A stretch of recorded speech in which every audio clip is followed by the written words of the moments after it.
So today we are talking about a complex emotion that stems from the feeling of being wronged, mistreated, or treated unfairly.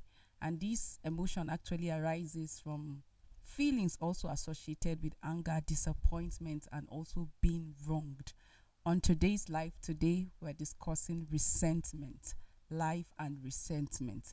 Have you hold anger so dear that whenever you see the person or the thing that caused that feeling, you feel so much bitterness and hatred for that person? How have you lived with it and how have it impacted your life? We're going to be discussing this and not just stopping there, but looking out for ways that we're going to help one another to come over the feeling of resentment. My name is Joyce Jakada. We're live on Facebook and YouTube at Equa Television International. Do well to join the conversation. I tell you, it promises to be great and it's going to help you out there. I have Jamima, I have Solomon, Sambu, Sabi, and Prudence. Good morning. Good morning, Joyce. Oh, before we move on, something great. We need to celebrate one of us. So today, Sambu Solomon is a year older. The only man standing right here. Sometimes I just, how do you manage? How do you manage the last man standing? But I mean, it has been amazing having you as a team member on today's life, and you have been doing great, contributing from the elderly perspective to the theological perspective to the pastoral table, honorary pastoral table, and all. So this is to wish you happy birthday and many more years to come. Happy birthday. Thank you, thank you. I'm Happy honored. birthday. I'm honored. I appreciate. So after I today's appreciate. life, all of you, our supporters, our followers, meet me for the venue if you don't want to miss out on this. Yes, she's the I don't chairperson. understand. She's the chairperson planning committee, So you're surprised. chief organizer. Yes. I'll give you updates at the venue as well. Thank you so much. Happy I appreciate. birthday. Unfortunately, on your birthday, we're talking about resentment. Maybe that's the gift is going to give some people. Yeah, helping them come over that feeling. I mean, we've talked about how life has been unfair, how people look at life and they just feel certain pain. This one is not even associated with anybody but life itself, and they are so angry. I mean, why will I lose my mother? Why will I lose my father? Why will I lose my sister? Why will I lose my brother? Or why would I try this thing and it will not work? Why will I put my hand in this and it will not work? For others, the feeling of resentment is even towards their parents. Like they have this lingered anger over their parents, maybe something that they expected their parents to do for them, and then they didn't live up to that, and they grew up with that feeling, angry over their parent not living up to their responsibility. And when you see the person and you to ask about your father or your mother, they don't want to talk about that because of what they've perceived as injustice or mistreatment or maltreatment or whatever. And for some people, the feeling of resentment is for their colleagues. For some, it's for their boss. Like I said, it can be tied to injustice. When I feel that, okay, this is how things should be done, but I'm seeing the policy, I'm seeing what is expected, and I'm seeing that, oh, my boss is going against it. And then that feeling of, oh, I have all my years of loyalty, all my years of service, and then you just develop resentment. And then you find yourself hating on people or even your boss or your colleague. For some, that feeling of resentment is from envious feeling. Oh, this person has what I don't have. And because of that, you just hate the person for no reason. So let's talk about life. Let's look at resentment. Have you had a feeling of resentment or have you experienced resentment? Maybe you'd like to share your experience. Well, Are you still in it or you've gone out of it? honestly, I've moved on. I've moved on, and you see, the gift of quality people in your life can help you move on. But that is why in life you have to be deliberate. Know why you are existing. But it's not easy. Why did I say it's not easy? Because some people grew up without that opportunity of getting exposed to certain things that will shape their life. So they are just there. The Hausa man will say karazibi. You understand? They are just You are just there, no one to take care of. You are just there. And you see the idea of some parents to just say, you hear them said, Allah shi ke ciyar da mutum. Allah baya tsaga baki ya hana shi abinci. Yes, there's positivity to it. Like God is the provider. You understand? Because God is a provider, they feel you can just give birth to children and just let them be. To just sort themselves out. So you find out these children will just grow up with whatever come their way, and they pick it as long as at that moment it will solve a particular problem. They grab it and they don't care. And before you know it, it becomes a character. And then they see this parent because they are their first teacher. You understand? So they assume whatever their parents are doing is the right thing. In fact, they will look at others around them thinking that, no, this is not how life's supposed to be. Why is your parent, why are your parents, forcing you to do things like do this or do that? Like me, I'm free. Because for him, he doesn't see anything wrong. So coming from that background, some people don't even have that opportunity. Sometimes you can tie it to the parent being deliberate about the kind of children and the kind of future they want to bring. So some getting to a particular time, they will just feel, okay, hadn't been my father or my parent guided me well, I wouldn't have been where I am today. Now they are discovering certain things by themselves, which ideally it's supposed to be installed by the parent. And he's wondering, so why? And this is the reason why I am living the way I'm living. Because definitely life will throw certain things for you that it needs you to navigate it, but you are handicapped. So it becomes an issue. Then that hatred, that pain, that resentment, the devil will just use it as an opportunity to keep fertilizing it, so that you will not get over it and get where God already designed for you originally that he wants you to be. Okay, but you know what? I like your perspective to this, but I would really like us to be practical about this, because I know that there are actually a lot of persons out there that are right now living in resentment for different reasons. Even some is even with their relationship, their husband, some is their wife.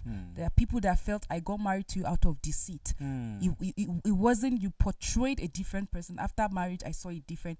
They, like, because of their faith and where they are coming from, they have to just be in that marriage. But they are in that marriage with resentment, and it impacts on even their action. And for some, they are not yet married, but maybe she's supposed to accept proposals from other persons, but this person will held on close and say, no, my intentions are good. And after she discarded and stayed with this person, and then this person decided to just go with another person, and there's that bitterness. So have you experienced, and then if it's okay for you to share with who exactly, and that you can just think of, and I used to say forgiveness is when you think of it and still forgive, so that you don't think of it and you're angry. Thank God you said you've gotten over yours, but can you remember any instance? Yes. Sometimes when I talk about family, I want people to understand, because sometimes when you are talking about certain things, people that don't have experience, we think you are just talking, but people that have experience of that, or are struggling with that, or overcome that particular challenge, will really connect with you. And people are going through a lot. True. Like for me, I lost my dad at early age, at the age of 11. You understand? Like pin, the small pin is the smallest I think you can call in a home, right? I don't think we pick a pin from whatever my dad was having there. Yes, that's how we left, and me and my mom and my siblings. That's how we are just thrown out like that. And my mom is not educated. You understand? Bringing a woman from the village and at tender age I think she married at the age of 12 or 13 or thereabout. Yes. At that age. You understand? You know that kind of marriage that they have to groom you first before you understand. So she was just there. And then you see his my uncles then, you know, like behaving as if there's nothing. And we know when he was alive, everything, like almost everything, the family rallied around him. And I grew up to just see myself at the mercy of people for me to just finish secondary school. Do you know what that means? And I know how my father loved me. He celebrates me. He takes me everywhere. And he don't just take me. Like, he makes sure people know that this is his son. He's proud of me. I'm a unique child when growing up. And that's when that time I had opportunity of mingling with people that are elderly, like not my age. Because of what my dad, you know, the influence and the rest. So I command some certain respect. You know how that kind of, so I that's the life, that's the foundation. Then just of a sudden everything was cut off and nobody showed up. You understand? So from there, my mom struggled. I can remember, you know, it's her elder sister that say we should just come and stay with them in the village. I remember me, like, I watch her, like, crying all through the day because it's raining and water is everywhere in the room, because that's where we stay. In the morning, she'll clean everything, pack everything aside, hold my younger ones, and she'll be crying all through the night. And I was asking, what kind of life is this? Like, from just straight to the village. You understand? So, after that, I saw my mom begging to raise transport from Kaltungo for me, for her to just detach us from the family, whatever. Just so that, not just so that just so that we can live. She's not thinking of school. She's not, no, Suirai Kawai. That's her idea. And that's how we came to Jos. And then the mercy of people. So that's why sometimes, you know, when you do certain things, it's because you enjoy it. When you are kind, when you look after some people, when you feel people's pain, it's because you want there. But people don't understand. I have people saying, Shiwawani, Mumuni, Kazani. All people say all sorts of things. But it's me. It's because something that I've enjoyed. You would not know until I say it. So because of that, there's this resentment. You understand? Around me. And I start saying, okay, like the devil would tell me, I didn't think your dad was alive. Look at the kind of life he was introducing you to. You know how you wake up and you see people around your house, and then your daddy is being nice to them because we are living okay. You understand? So devil keep pumping that in my ear. Like, I was like, okay, that's the reason. Now I begin to say, that's the reason why my life is the way it is. Maybe if my father was alive, certain people that would talk to me anyhow or look down on me, certain because of my present condition would not. You understand? The devil will keep on. So any small provocation, the devil will just use that and said, I didn't be your dad is alive.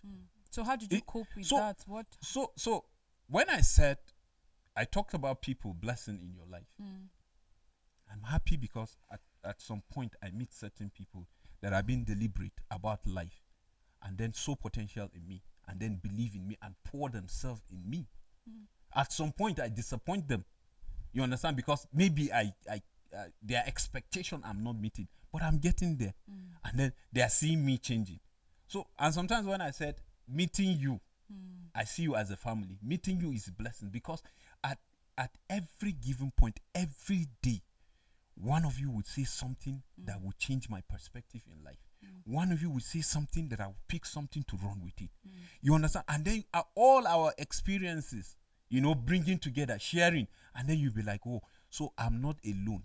I wasn't alone in this, right? So this person went through this, and this is how she overcame it. And then you pick it. It's either you use it or you encourage someone that will come with certain kind of challenge, and then he's saying this is what, and you said, do you know somebody? Do you know how good the person is?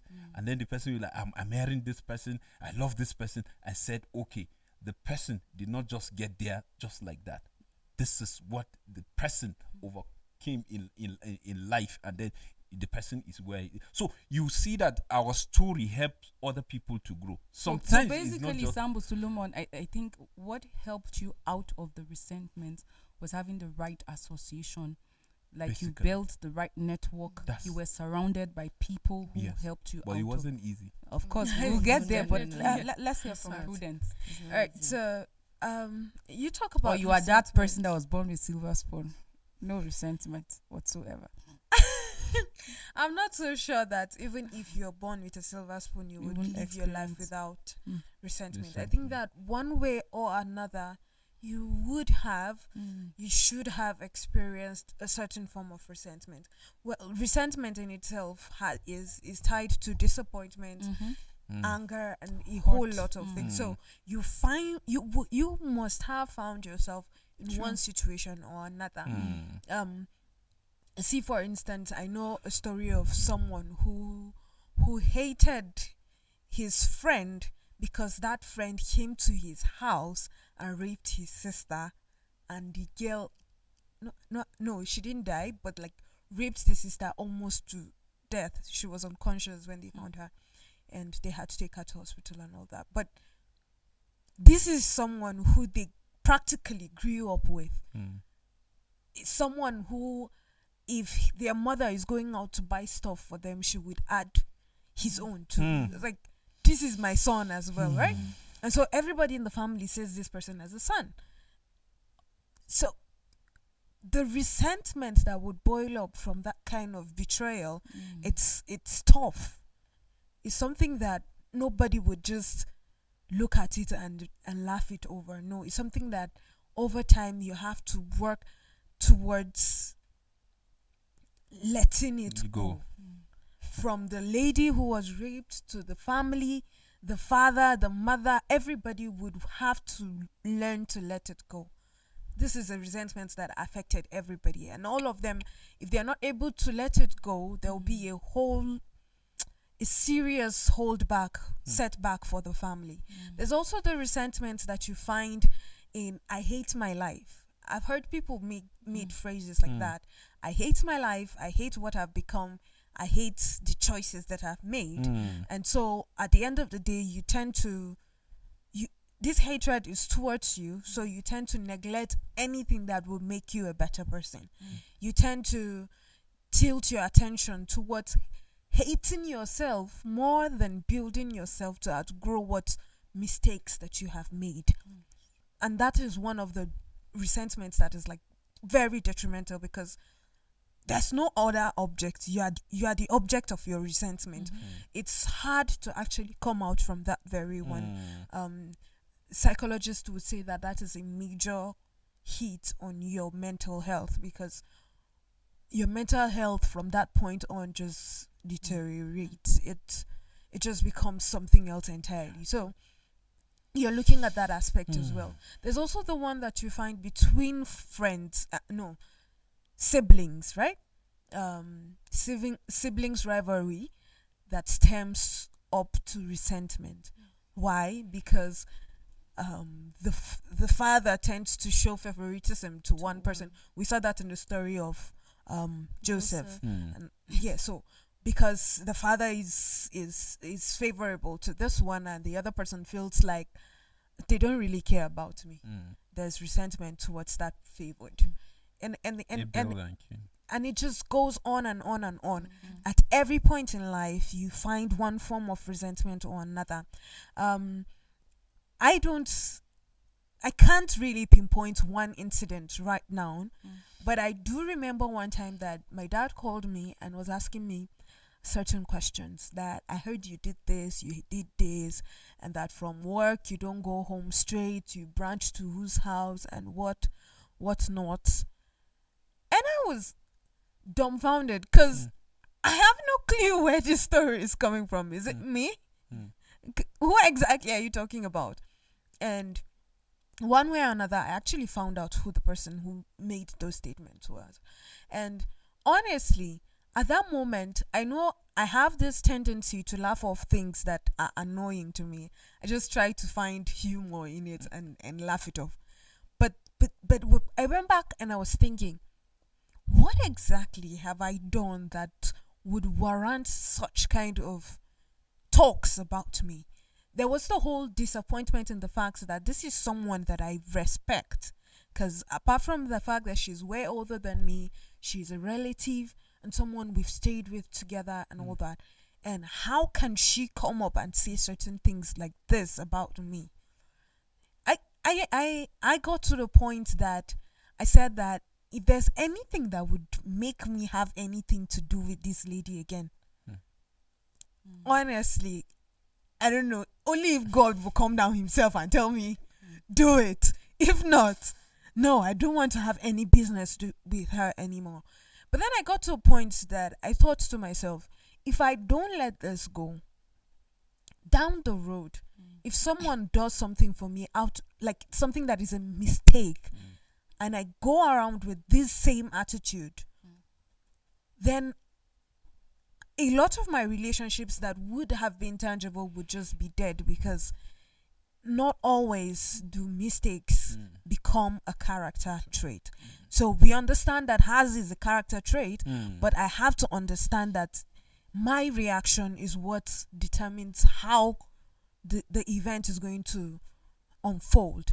And so I got to the point that I told myself, let it go, Prudence. It doesn't really matter what this lady said about you. It is not true. So you live your life one day after the other, forgiving her anytime you remember. It's tough for my mom because they were really close. And my mom has this whole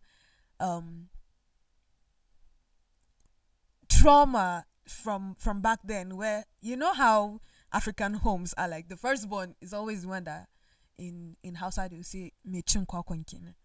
The firstborn is the one that everybody looks up to, and they're like, show your younger ones the way. So the whole bulk of the work is on the firstborn and all that. Worst of all, if you're a female, that's all. It's it for you.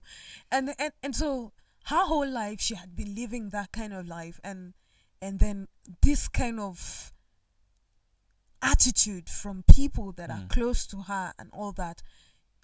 Up until now, she sits back sometimes and she says, but what exactly have I done? Is there something wrong with me? So at this point, resentment is making her question herself. Because she resents what has happened to her. She's now questioning herself. And it just becomes something else entirely. It becomes a tough nut to chew. And you find that a lot in our world, especially in our world today. You talk about friends, best friends backstabbing each other. We talk about relationships. Earlier on, Joyce mentioned that you are in a relationship, you've held on to this relationship for so long, and this guy just decides that, well, I'm done with you, and I'm opting for somebody else entirely. But let me just cut in here and take you back to your feeling of resentment. You were able to deal with it by deciding to forgive and just let go. Sample Solomon made us understand that having the right circle, and you decided to forgive. Jemima, I don't know if you had any experience of disappointment, hurt, or anger that lingered and became resentment, and how were you able to overcome? Yes, I did. While they were talking, I kept wondering, which one should I say? Which one should I not say? Like me, I have up to 100. I don't think I'll be allowed to say more than one. Where Prudence was saying, I can't pinpoint any. I say, hey, you have not lived life. When I say I can't pinpoint any right now, it's because I got to the point that I had to let go of a lot of things. And sometimes they become in the background so much so that you barely ever remember. Okay, let me just pick one. When I was in school, I wasn't the playing type. If I had to play, I had to play after anything academics was dealt with. So I was already sure of my time frame in the school. I planned how my whole life was going to be, and then all of a sudden, when I wrote after my last semester, I went to check my results, being so sure of what I was going to see, and then everything was blank. Only my name and my matriculation number was there. Like everything was blank, and I never had any issue of sorts right from when I started till that last semester. So I was wondering what happened. I began to follow up, and then there was no response whatsoever. It was more like everything is done, so you would have to come back next year and start all over again. I said no, I want to see my scripts. I want to see my papers. Just like you said the other day, if you're sure of what you've done, you would want to ask. I never got to see any of that.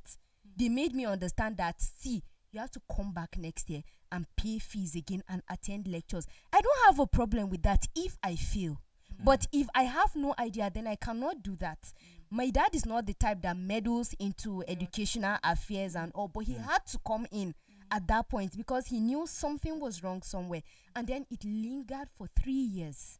So something that ideally I would have just finished, like I planned my life, I planned where I wanted to serve, I planned when I was going to work and all of that. It lingered for 3 years, and all through those 3 years, I had a lot of resentment.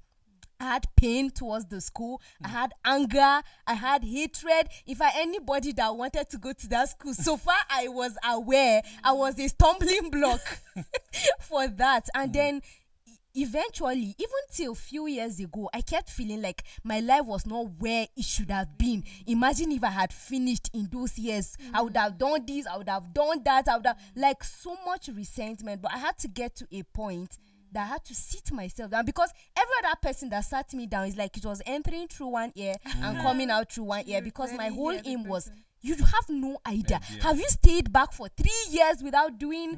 Do you get? So I had that pain. It got to a point that I had to sit myself down and say, hey, you cannot tie yourself down because of this. What of those people that finished and then immediately they were done, they died? What would you say about that? But you even had things to do within those 3 years. Yes, they may not have been related to academics, but you were able to do something with yourself, and you are here. You may not be there, but you are here now. And why don't you make the most of where you are? And at that point, I really had to let go. And I was like, okay, you can actually do more. And that was how... Positive self-talk. Like, I had way more than a dozen people that sat me down and had to talk to me, but I was not willing to even listen, because have you stayed 3 years? No, move. Next candidate, please. And then I just wanted to get it over with. Just like, okay, you're calling me to talk to me and I don't want to come, but because of the respect I have for you, I must sit and listen to you. But I had to get to a point that I had to talk to my own self. My own is endless. I'll try to summarize. I've shared one with you here where I said during my registration, my first level course, I'm not sure I just didn't like this woman immediately. And I was like, how can we cope, both of us? And we have to be seeing ourselves. I have to register, you have to handle my results and all. I held that resentment. There were resentment because of where I was coming from. I had a neighbor where I and her son wrote an exams, and I was told the results because he left his school to come to my school to write, and I was told, okay, tell your mom you passed, tell your neighbor's mom that he failed. And joyfully as a child, I ran and I started from the house of the failure. I said at that time, based on the exam, not like person's a failure. I mean, he's doing well in life now. And I went and I told her that, hey, mommy, I passed the exam, but your son failed. Hey. She looked at me in anger and she said, you think you're more intelligent than him? Am I the one that marked that the only reason why you passed is because you're from Plateau State? Federal government exams? How did it, like, how? And she told me that angrily. And I still ran to my house and I still told my mom, I passed all this. Said this one failed. I said, I just finished telling her. I said, what happened? I said, this is what she told me. And my mom just played around it. Don't worry, she didn't want me to hold resentment. But even as a child, I remember anytime I see and we are neighbors, I'll be like I remember that talk and how that you were not happy that I passed. You would have preferred I failed, and then your child passed. Like your child is better, and like all of that. But we all agree, like you said, sometimes you get to a point in life, and then you are like all these things, like some of them go to the background. You of don't course. you really even I remember one that has to do with which is not so long ago. It lingered for months. It was a feeling of disappointment, anger, like pain, and I had an opportunity to work, and I poured myself to it. Like when I'm given a responsibility, as far as it lies with me, I pour myself to it. I do it if it's something that is within me. And imagine putting yourself to this, doing everything, having sleepless nights and all. And after everything, you are now told that, you eyed this one. You were not greeting this one. You fought with this one. And it was nothing close to the truth. Like, it's different if I even did it. And then maybe I can just apologize. And then somebody that you so respected, somebody that you're looking up to, will stand up in a gathering or in a meeting that is meant to assess the program that held or the whole work, and then this person will now get up and say that you did this, which is so opposite to your effort as far as the work was concerned. I was disappointed after that assessment. I went back, like it actually impacted on me, like in so many ways. I went back home, I sat to myself, and I thought of the whole thing. In fact, from the beginning of the project to the end, all my effort and the sleepless night that I had, that I knew that this person did not in any way, because this thing was like, it was in the department where I was directly. And so I kept thinking of the late closing from work, and then the sleepless night, and then all the effort. And I was like, why would this person just say this? I kept thinking about it with the feeling of disappointment, hurt. And I remember countless times how as I think about the whole thing, I will even cry. And the reason why I cry was because, I mean, this is somebody I respected. This is somebody I looked up to. So from where is this one actually coming from? And, you know, like I said earlier on, if it was even something that you did, it's different. So you are wondering, why would somebody sit down and just cook up stories like that? And I remember how that I made the decision that I was not going to be part of the team anymore. I remember talking to my mom, and she kept telling me, no, just overlook, let it go. And I said, I can't, if I will be part of a team and I'll put in my all, and at the end of the day, this is what I will get. I mean, I would rather prefer not to be. And it took a lot of people to talk to me about, okay, just continue with the team, continue with this. I kept saying no. I mean, countless times where certain people would talk and I would say, okay. In fact, I remember how that even like my employer said, you need to not allow this thing like affect you, because okay, you want to leave this place, wherever you go, who told you that you will not have such experience? Who told you that there aren't people that are like this? And after the whole conversation, I said thank you, but in my mind I would not. Like, I had made up my mind. So I remember how that, like, the whole persuasion, and I had to, but even continuing with the thing, I had the resentment that, okay, even as I'm working with you people, it means people can do this thing again. It means that you can believe anything. It means you can just take decision based on whatever anybody says. So that resentment was also there. I remember that if I see this person the way I would look, like, one thing with me, I can't pretend. Like, I cannot even pretend that I'm having anger, like I'm angry with you, then I'll see you and then I'm smiling. No, it will show, you will see it and you will know. And this person too struggled with that because the relationship wasn't the way it was. And that's one thing with a resentment, it impacts on relationships. Mentally, it affects you too, like health-wise. And that's why sometimes when you just let go. In anger management, they tell you whether the person asks for forgiveness or not. Let go, because you that is even holding the resentment, like, it has implication on your health as well. So I remember going back and forth, just walking. You end just when you get to like you're angry and everything. But it got to a point that I just told myself that I just needed to let go of this whole thing, because I saw how that it also impacted not just on my relationship but my approach to work and the way I relate. Because I already have this feeling, this expectation that at the end of the day, no matter what you do, this is what you will get. So I also had to engage myself in positive self-talk, and I said, you have to let this go. That does not define who you are. You did not do it. And then it don't allow. And I was telling myself, oh, Joyce, enough of this whole thing. Like, I just told myself enough of it. And I engaged this person. I remember calling and saying, I need us to meet. I want us to talk. And graciously, and this person said, oh, fine. So where can we meet? I didn't want to pick location. I said, so that this person will not think I want to ambush and beat pick location. And she did, and we met, and I asked a lot of questions, like why would you come up with what, like why I had to ask, like why would you say all of these things? Like I can't remember doing this thing that you said. I didn't do it. This second point you mentioned, I didn't do it. So why did you come up with all of this?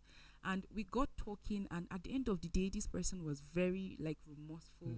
I remember like seeing her almost go teary because of the whole thing, and we just apologized to one another, and that's how everything just so sometimes the way you handle resentment, like you can just choose to let go. Forgiveness, positive self-talk, like having the right circle around you is going to help you. I mean, this conversation cannot even end today because, like I said, there are a lot of people that are going through, and Prudence rightly says, sometimes it might not be with somebody, it might even be with yourself. There are certain persons that are not even happy about their complexion, they are not happy about their height, they are not happy about their color, they are not happy about their hair, like they are angry. They tell you, this is my coconut head. How can I look at which coconut? This is my forehead. Like, and or you hear somebody telling you that, you know me, I'm not intelligent, I'm dull. Like, I mean, so they hold that resentment on themselves as well. So you need to learn to move on, like to live above resentment. It's natural that you get angry, but like the Bible says, don't allow the sun go down. You being in that position, it impacts your relationship, it impacts you health wise, and in other ways it keeps you stagnated as well. Resentment. So because of resentment, you decide not to do certain things. So it also impacts. So our time is actually fast spent, but in a minute, your encouragement to people struggling with resentment. All right, so I'm going to use this from how I got to overcome a lot of things in my life. I had to go through therapy, and I know for some people it's like a no-go area, but therapy doesn't harm you. Rather, it just redirects your thought. I think it was Engineer Tony who said on this set that the therapists don't do anything. They just make you talk and redirect your thoughts. So the little pep talk, I remember one of the therapists I met told me that you cannot control how other people think. Rather, you can control how you yourself think. So you have to get to the point that you think within yourself to let go of the resentment. If not, you cannot let go of the resentment. It doesn't matter what other people are telling you at that moment, because the decision boils down to you. It has to be you who would make that choice to let go of the resentment. But the good side of it is that if you're able to let go of resentment, there's a whole lot that comes with it. It's like a whole baggage has been lifted off you. It's like you begin to see more beauty surrounding you. You begin to appreciate things that you see around you. If you let go of resentment, you're able to be grateful for the things that you have when you let go of resentment. So honestly, I think that it is very important to look within yourself to be able to let go of resentment. Well, for me, I would say it is very important to be deliberate about your life, and then it is good sometimes you talk when it's necessary. Talk it out. You know, like I was encouraging someone that has this resentment for long, you know, coming from the parent, feeling as if the person didn't find didn't get that parental love that it's supposed, and then the person is a graduate now. We were talking, you understand, but the person is holding that. Whenever you remember, you cry. That stops you from seeing the better side of you. You understand. So what am I trying to say? It is very important for you to be deliberate and know that there's a purpose in you, and some of these things will definitely come. And then life is a journey. At every given stage in life, you will face different kind of people that will hurt you, that will activate that resentment in you. But remember how you get over the past, and then you keep moving. So you have to be deliberate, even though it's not easy, because you can't imagine you investing your life, your loyalty to someone, not knowing that the person came with a different agenda, just to manipulate you. It's not easy. It takes the grace of God. But the beauty of it, be yourself, be good. Even if you pour yourself for just being good and someone disappoint you, it's left for that person, to him and God to deal with that. It's nothing to do with you. So just be good, just be who you are, but have an open heart that know that people will disappoint you in life, and then just throw it. It gets time. Some you need time. True. To some, they will just come and they will just go, and some it will take time. So you have to know, acknowledge that yes, some with time they will go. Like for my own case, right? Some of them that I was holding that bitterness, they are no more. So for what reason? Do you understand? So you can say God have just taken care of it, because you don't even see the person. You understand that will makes you, but in some cases you see certain people, but you just have to be deliberate and just say, yes, this is who you are and this is what you did, but this is what God is saying concerning me, and I'm moving, and that will help you. And you see, the word of God can help you a lot. If you know the word of God and you know what God say concerning you and the strategy of the enemy to get you, to stop you from getting to your destiny, once you know that, it will help you in handling resentment. And then in going through the resentment process, don't prolong it. You can learn from other people's mistake. You don't have to lose everything before you learn your lesson. In prolonging it, a lot of things would suffer. Earlier on, you mentioned resentment even in marriage. A woman that her parents swore that she would never marry out of their own tribe. Someone she loved genuinely, and he loved her genuinely. But because of that boundary her parents placed, she had to let go of that genuine love she had for that person and settle down with someone that was her tribe. And at the end of the day, this person that was her tribe, I'm sure they were hoping would take care of her, would do a lot of things. He proved to be otherwise. He was a drunkard, he was a woman beater, he was doing a lot of things. And at the end of the day, her own parents that kept standing in the way died. And then she had resentment towards them, the fact that they were even dead and they could not see how she was suffering. And the children she had, one was masturbating, one was doing this and all of that. And so it lingered and lingered. At the end of the day, she lost everything that she had. Why? Because the resentment she had prolonged, and she could not forgive herself. She could not forgive the kind of family she had, and her own parents that were not even there. She could not forgive them. So a lot of times when it comes to resentment, don't allow it linger for too long. Yes, it's okay for you to go through the pain, to go through the hatred and all of that, but you should be able to let go when it is time. That's powerful. Thank you all for your perspective and sharing your experiences. I'm sure that certain people out there will relate, and also I know how fun now. It's great. Someone I know is clapping very close. now. Oh, that's great. But more importantly is for you to let go of resentment. I mean, the impact on you as an individual, it isn't a good one at all. So, like you've heard, forgiveness is important. Letting go is important, whether the person asks for your forgiveness or not. And you need to manage your expectation, because in life, people will disappoint you.